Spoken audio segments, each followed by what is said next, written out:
Avalanche is coming in hot. Well, today we're going to break down a little bit more on what's happening in the DeFi ecosystem and what this means for Avalanche as a chain. My name is Pharaoh. Welcome back into Tech Path. We're going to get into all that detail for you. I do want to thank our sponsor for you guys today, and that is Margex. Margex is a great place to get started in your crypto journey. Maybe you've never done any active trading out there other than centralized exchanges.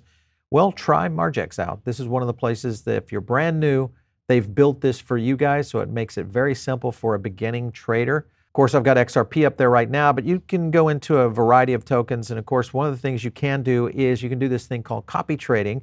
Copy trading is where you get a chance to look at and follow other traders that are performing well with their performance on their own trading habits. So it's a great way to kind of get into it if you've never done it before.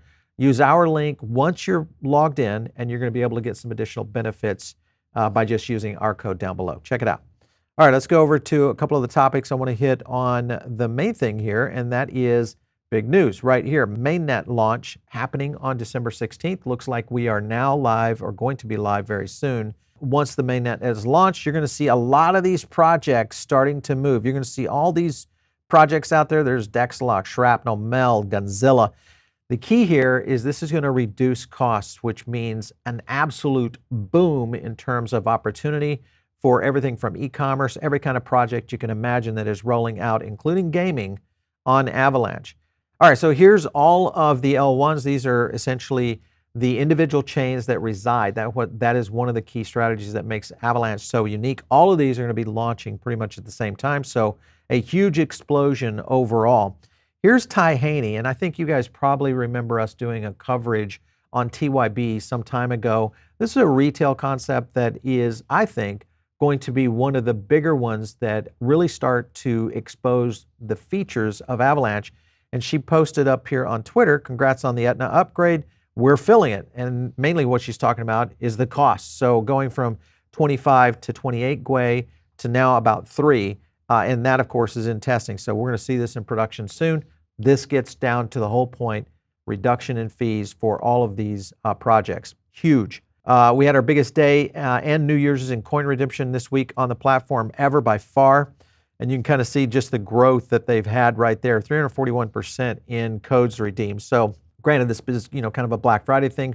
But the point being is that you're going to see, I think, an explosion in commerce around, and especially around Avalanche use cases. This could be one of the biggest things happening in the AVAX ecosystem ever, and that's not an overstatement. I want to jump to this clip real quick because this will get into a little bit more detail on where these testnets are coming and what they're going to look like. Take a look. We got 135 plus L1s that are in testnet that will be launching live on mainnet in 6 months or so. So there's going to be a deluge of activity that people think happened overnight when it's been building for the last, call it, quarter, 2, and another 2 quarters. Everybody, this is going to be happening so fast. It's going to feel like a lot of things are happening quickly. But the reality is this is a lot of work up to get to where they are now.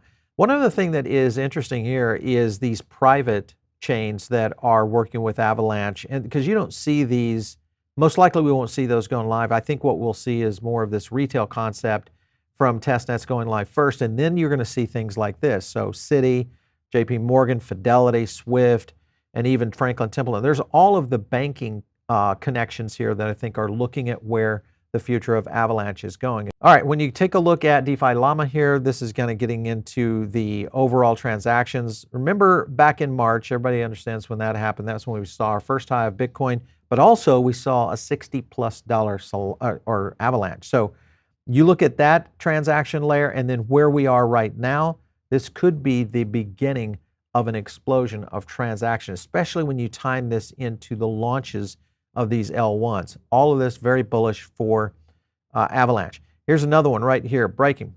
Pharaoh Exchange on AVAX has now flipped Blackrock. You guys probably have heard us talk a little bit about this, but Pharaoh Exchange is a good example of DeFi on AVAX, and this, of course, is now number 7 in terms of the overall value lock. So this is a big deal.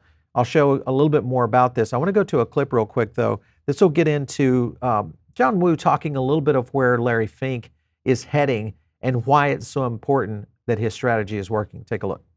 a year ago, why this happened and started really happening was finally, and you have to give, I guess, Larry Fink some credit here, because finally a titan in traditional finance who had been a no coiner, in 2021, and suddenly realized the virtues of tokenization and what it can do. They realized that, hey, tokenization has its place in this world and can change things. So then Fidelity as well was in there. They've been in, they've had a digital research group for a long time. So you needed a few of these big players to actually endorse it and really make this movement happen in about a year ago. So I think that's why about a year ago, you really saw this take off in some function, or at least the slope increased a bit. It's still not a step function in terms of improvement. There is a whole crop of investors that are built around DeFi, mainly because they were in DeFi summer. They got to a chance to experience that. We've seen it in past cycles. And what this has created is an urgency for DeFi. And one of the reasons that people are pouring into projects and exchanges like Pharaoh is because of these rewards. And remember, these DeFi degens will move quickly just for as little as a 1% difference in the yield. Look at what they're doing right now. Pharaoh, of course, if you wrap Avalanche, it's at 22%. You come down and look at, even if you go into things like Avalanche and USDC, these are extremely aggressive yields. Now, granted, these are kind of a bootstrap model of how they're starting this up. But the point being, we're going to see a lot of movement here within this ecosystem. And when you look at the list right now on total value locked, there's Benkey number 1. That's $906 million, so almost $1 billion locked up. Let me kind of zoom in on that for you guys. Benkey right at 906. Then you've got Aave. There's Trader Joe 196. GoGo Pool, another reputable one. Yield Yak, which is being used by a lot of people. And then boom, there at number 7 is Pharaoh. So Pharaoh most likely is going to accelerate quickly. One thing to look at right here is where you can see the growth coming. This is on total value locked right here. Look at this acceleration here. Even if you just look back into the month of November, that was around 19 million. This is accelerated up to where it is now, 35 million. So again, very fast growth. This is kind of that early stage of where DeFi starts to move within the Avalanche ecosystem. All right, so one thing to look at is when you look at liquid staking. And if you consider DeFi, where the users are going to go is where these yields are really starting to generate. And if you look at just the top, let me zoom in on these.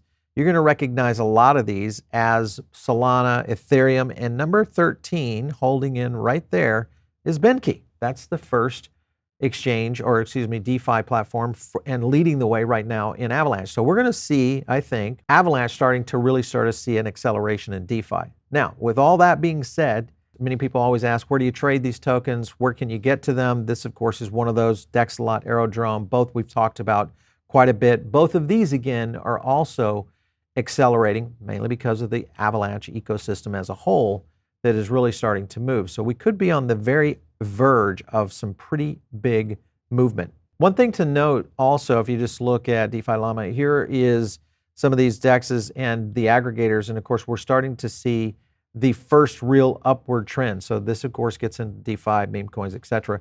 All of that showing upward trends for Avalanche. So here's Chance Markets is up and running now. I think we announced that the other day on the show, and we kind of said, be watching for this one. The token is Predict, but this is another prediction market. Think of it as Polymarket for Avalanche. Another big reason why we're going to continue to see more projects like this starting to take off. Here's CoinGecko now also being able to track Predict, even though it's brand new. So when you go over there, understand that it's brand new on there. But this is huge because it's going to start to open up these prediction markets on Avalanche. That, of course, is another bullish sign for where Avalanche is going.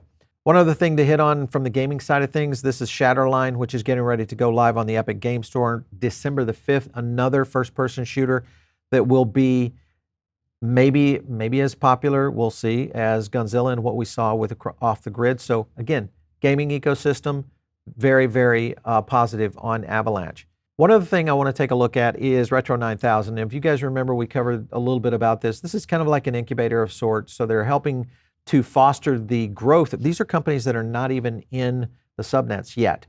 So these are all based on community votes. And when you look at the list here, one of the main ones, which is leading the way right now, out of 60 projects, this, of course, is a game project. So is Avalanche really focused in, and are the Avalanche lovers really a gaming ecosystem? When you look at the new projects, it appears to be that when you look at the fact that it's the number one. I want to go to another clip here because this will get into kind of the layer of opportunity that exists within Avalanche and how this might happen with John Woo. Take a look. Literally, when the NFT craze went nuts, MetaMask went from a few 100,000 or a million so wallets to 21 million. So we have DeFi to thank for the value that's come into the system, but we have NFTs to thank for adoption for traditional people. The other thing that starts to play into this is the e-commerce side of things. And why is it so important that Avalanche could be the e-commerce chain? Well, if you just look at the TikTok ban, this is happening in 46 days. We've done a couple of videos out there trying to figure out who and what chain might end up being a benefactor. Avalanche could still be in there. Polkadot could be in there. We're kind of leaning on Avalanche being a potential suitor for where TikTok could be going in terms of technology. When you think about e-commerce, now you look at the data. Here's some data right here. Market size of live streaming e-commerce in China. This is 2019 to 23. Look at the growth we've seen just in trillion yuan. And this is a good example of how e-commerce is being done in SocialFi. So I want to go further into this with another clip. This is Gary Vee talking about where he thinks this is going. Take a look. Sell me on this. Why do I need something more than what's already selling me on Instagram?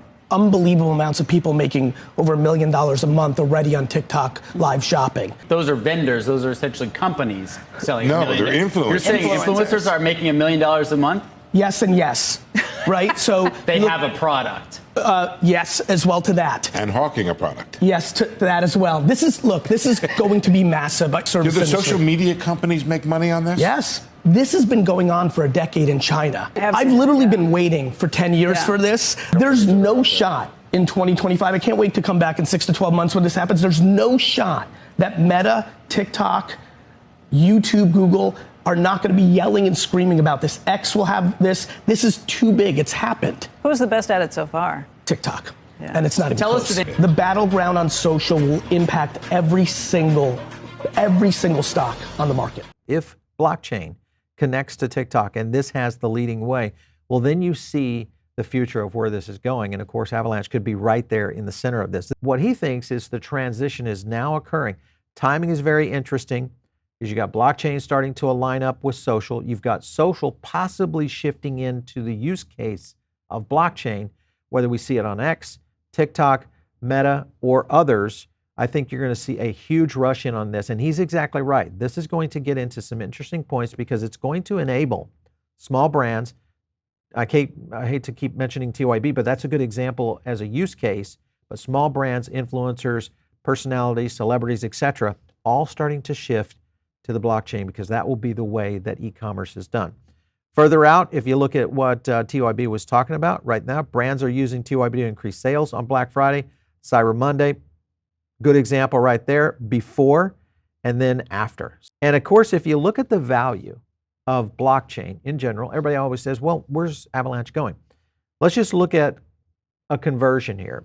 If Avalanche goes into an XRP zone in terms of market cap, that would be the top for Avalanche right there, 377. So whether you believe that or not, the key is if you just look at the capacity of with all of this happening, at the same time, all of these L1s going live, commercial starting to shift into a new style of retail and blockchain being at the center, DeFi playing into this, and gaming, it just seems like all the I's are dotted for Avalanche. So we're going to continue to watch this one very closely and give you guys more updates on that. If you're not in on the Diamond Circle, make sure and get in right now.